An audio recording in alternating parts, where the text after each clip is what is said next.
Okay, welcome to our video presentation of our paper titled SOE as Hybrid Organization, the Case of Internationalization. With a round of interactions, Dr. Vidya is a lecturer in international business at School of Economics and Business, Loughborough University, United Kingdom. And myself, Rajesh, and Mr. Sandeep are from Indian Institute of Management, Kozhikode, India.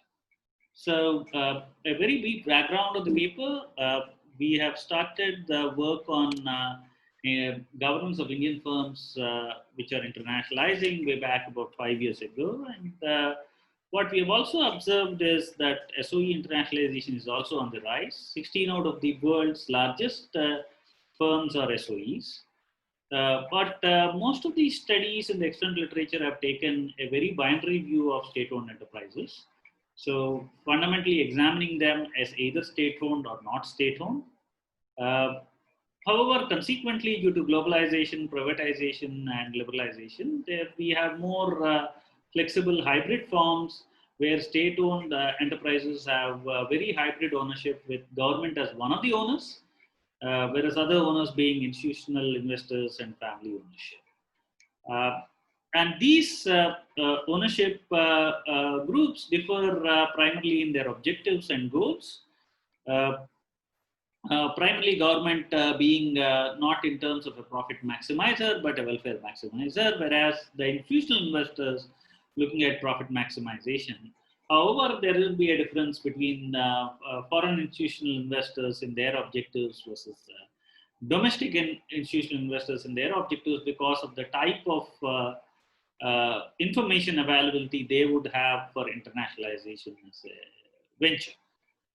So consequently, the objectives and goals and time horizons of these various groups of owners differ, and thus we consider state-owned enterprises more as a hybrid organization rather than as a binary view that most of the literature has taken. And in this kind of literature, primarily examines state-owned enterprises using a dual agency lens, where state is considered as a principal, where state government ownership and state-owned enterprise is considered as an agent of the principal. And then consequently, there is a manager and the CEO of the agent, CEO and the board, which is again an agent of the owners that are present in state-owned enterprises, on the board of the state-owned enterprises. So that's so there is a conflict between the state at a larger level to the conflict at between the SOE and the state, as well as the SOE board and the managers itself. So that's the perspective in which most of the studies examine state-owned enterprises. However, in this study, we combine the resource dependence view because we consider that emerging market firms do not have enough resources. And so most of the SOEs are dependent on the state ownership for vital resources in their quest for pursuing many activities, and that includes internationalization. However, since state-owned enterprises also are having multiple owners, the other forms of ownerships, which are also providing resources through their ownership, would counterbalance this impact of state owners on the state-owned enterprises.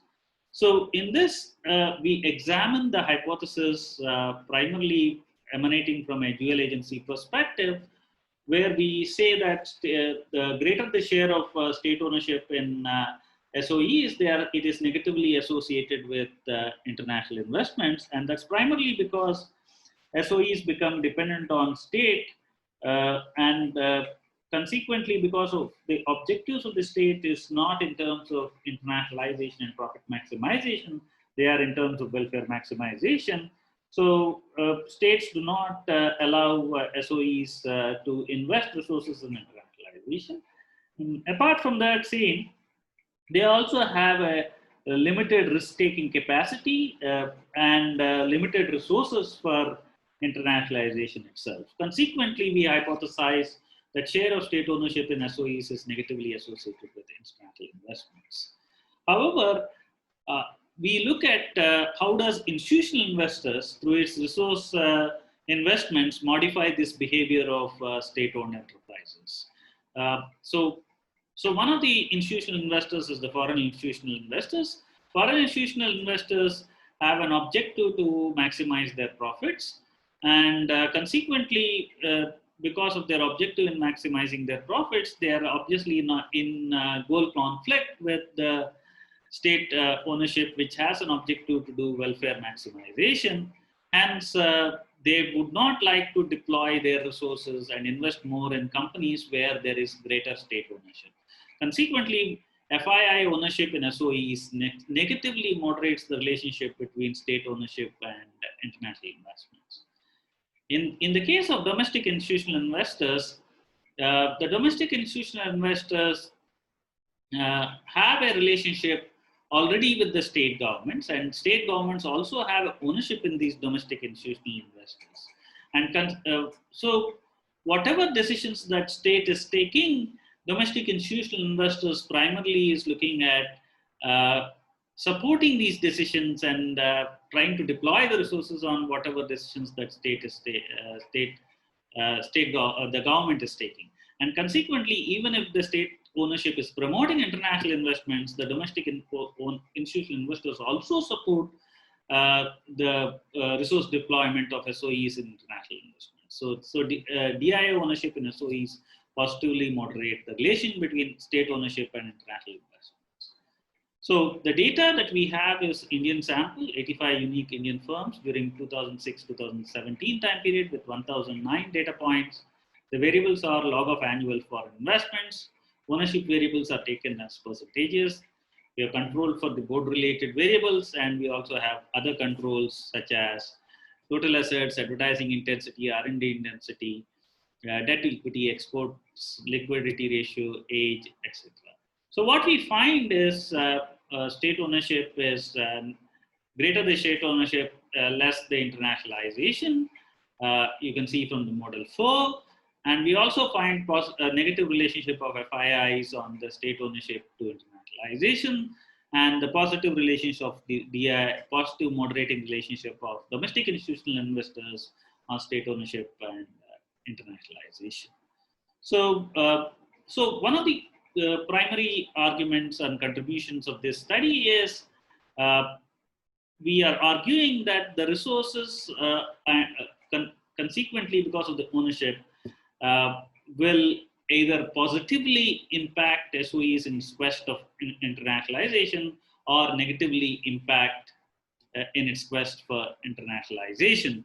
So depending on how it modifies the behavior of the dual agency conflicts that exist between the state government and the SOE itself. So that is one of the primary contributions. The implications are what should the SOEs do in terms of attracting what kind of investors, and primarily our study argues that if the state ownership is greater, it's better to attract domestic institutional investors because they support you if the state government has a supporting role in your quest for internationalization. So that is the paper. We look forward to your feedback. We are also looking forward to your attendance in our live session on July 6th between 9 a.m. and 10 a.m. And we also look forward to your feedback at my email ID rajesh@imk.ac.in. Thank you.